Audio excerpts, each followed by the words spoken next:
Ang maliit na pusa at ang magiting na daga. Isang araw sa isang maliit na nayon sa gitna ng kagubatan, may isang maliit na pusa na nagngangalang Miming.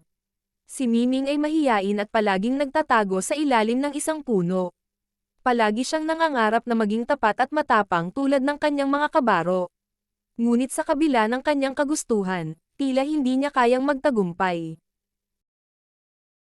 Isang umaga, habang si Miming ay naglalakad sa paligid ng nayon, nakatagpo niya ng isang magiting na daga na nagngangalang Dodong. Si Dodong ay mayroong malakas na loob at palaging handang tumulong sa iba. "Kamusta, Miming?" bati ni Dodong nang makita niya ang maliit na pusa na tila may iniisip. "Mamamabuti lang," sagot ni Miming nang may kaba.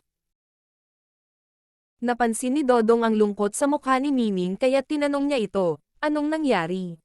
Bakit ka malungkot?" "Feeling ko, hindi ako sapat na matapang para maging isang tunay na pusa," sagot ni Miming na may kaunting luha sa mga mata.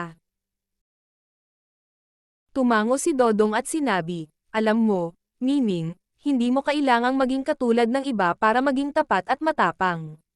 Mayroon kang sariling lakas at kahusayan na dapat mong ipagmalaki." Ngiti ni Miming habang pinapakinggan si Dodong. "Pero paano ko ito gagawin?" tanong niya. Tulad ng pagiging tapat at matapang, ito ay natututunan sa pamamagitan ng pagkakamali at pagtanggap sa sarili. Huwag kang matakot magkamali, Miming. Lahat tayo ay may mga kahinaan, ngunit ang mahalaga ay kung paano natin ito gagamitin upang magtagumpay, payo ni Dodong. Natapos ang kanilang pag-uusap, nagpasalamat si Miming kay Dodong at umuwi na may bagong sigla sa puso. Mula noon, sinubukan ni Miming na maging tapat sa kanyang mga kaibigan at magpakita ng lakas sa bawat pagkakataon. Sa bawat hakbang na kanyang ginagawa, nararamdaman ni Miming na unti-unti niyang natutupad ang kanyang pangarap.